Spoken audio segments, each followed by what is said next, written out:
Welcome to Hood Champion Boxing and Sports. In boxing, you find a way to win or find a way to lose. Welcome to the channel. Please like and subscribe. Consider donating. This is what I do. Now, let's jump right into it. Keith Thurman. Look, people, I think we're getting closer and closer. We're out here, man. We got under detective hats, trying to make sense of this crap between the whole damn welterweight division, but especially Thurman, Crawford, and Spence. Okay? Now, look. We're sitting here and we're looking at Keith Thurman fighting at 154 Earl Spence. This doesn't really check the box for the WBC mandatory because they're not fighting at 147, okay? This is a special permit for a non-title fight. That means that this is not Keith Thurman fighting as the mandatory challenger, right? If he was fighting as the mandatory challenger, Keith Thurman would be getting a shot at that WBC belt. That's not what's happening. So this is what's going on. Keith Thurman is holding his position as the number 3 in the WBO, the number 5 in the IBF, the number 2 in the WBA. That is what's going on. Those positions that he's holding, he's going to still be in those positions after the Spence fight. Now, what does this mean?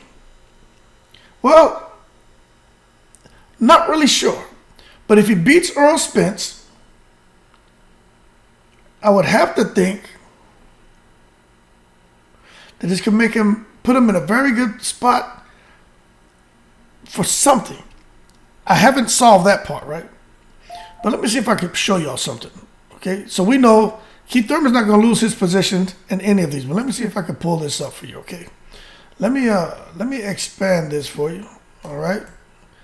And let's scroll up and let's take a look at this, okay? And let's just take a look at this. Make this a little bit bigger for you. Make sure you guys can see it. So we know what Keith Thurman here is the number 3 for the WBO. Look at what's going on. Look at what's going on. Virgil Ortiz Jr., Jerome Boots Ennis. They're already accounted for, right? We already know what Virgil Ortiz is doing with Stan Eunice. Boots Ennis has to fight Villa, okay? Now, what this is telling me, Terrence Crawford and Earl Spence, after Keith Thurman fights Earl Spence, if Earl Spence and Crawford cannot make a fight, okay, that means Crawford has to defend against his mandatory.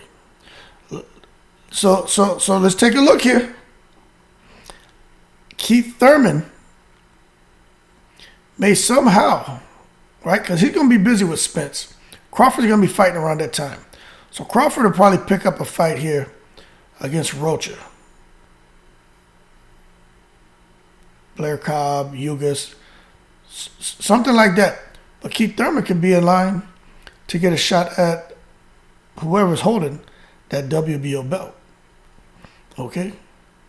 Now, we got to wait and see who Crawford is going to be fighting because he's supposed to be fighting a mandatory soon. But if for some reason Crawford doesn't win, now if he fights, Rocha, that's a tough fight, but Crawford should win, but that's not an easy fight. Blair Cobb. Oh, excuse me for laughing, man. I like Blair Cobb.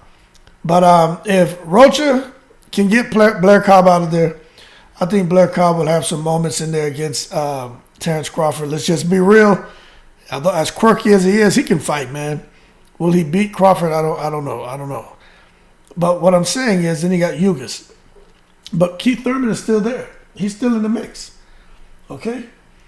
So then we look at the IBF, WBC, and WBA, man. Earl Spence has all those. We already have guys in position to fight for the WBF. We got guys, Earl Spence in the WBF title. We got guys in position to fight for the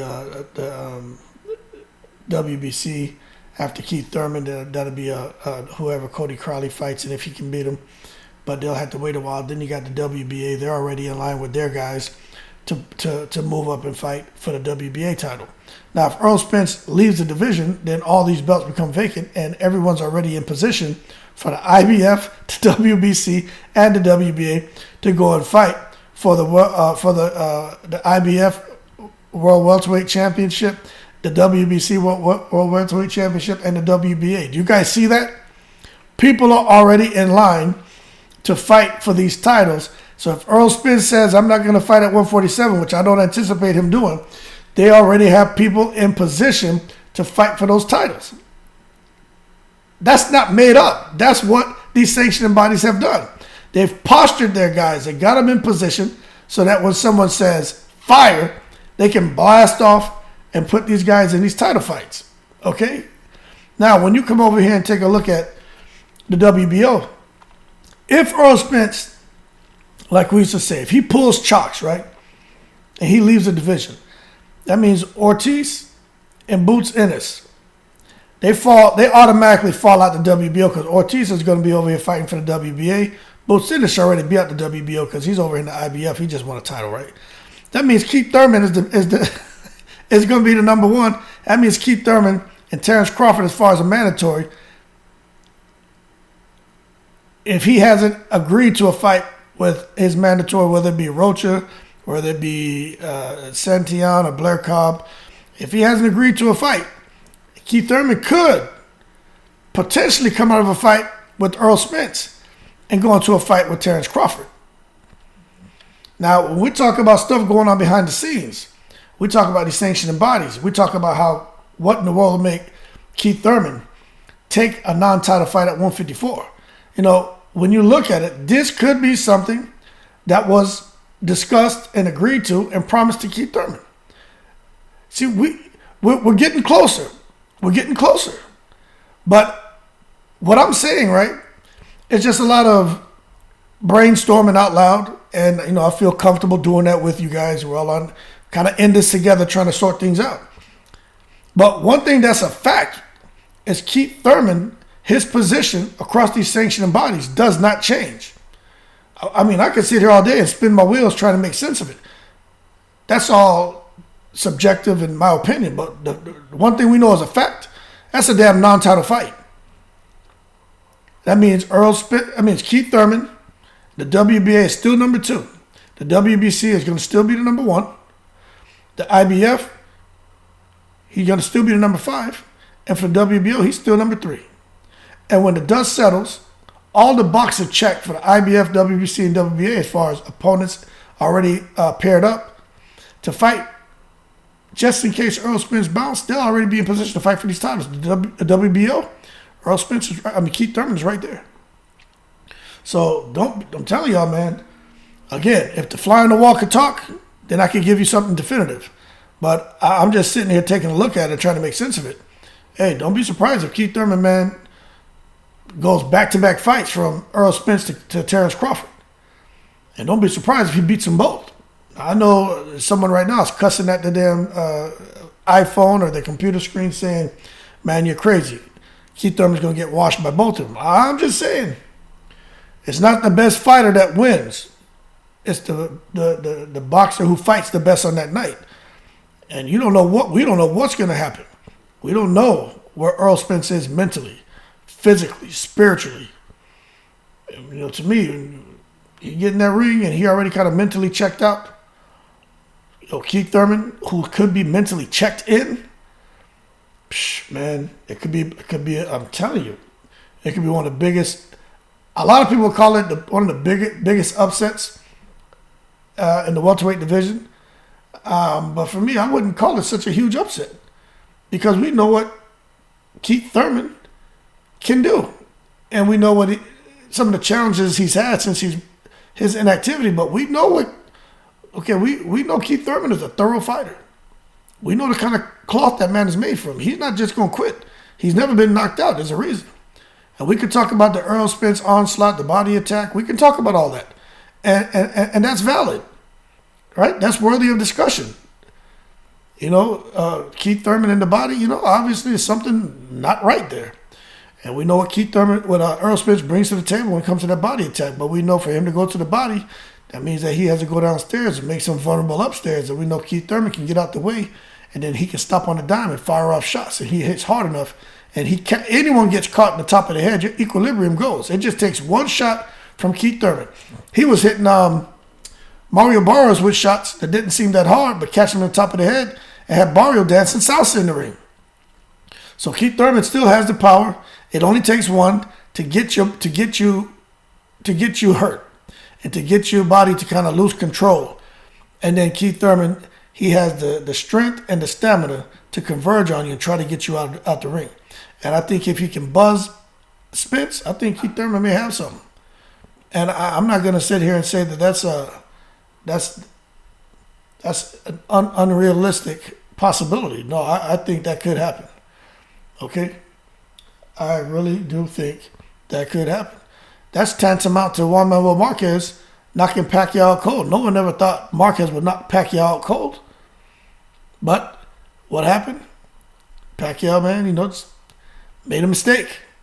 Marquez capitalized because Marquez was training for that shot. He fought Pacquiao. He's been studying Pacquiao. And he trained for that shot. And when the opportunity presented itself, he reacted instinctively and got Pacquiao out of there. Earl Spence, Keith Thurman, y'all don't think Keith Thurman is studying Earl Spence? He knows this fight's coming up. He knows everybody expects him to lose and get knocked out. Y'all thinking Keith Thurman, man? One time Keith Thurman, married Keith Thurman with a beautiful child, happy family. You think he's gonna leave his wife and daughter just to come in there and try to play coochie coo? No, he's coming in here. He knows what he's up against.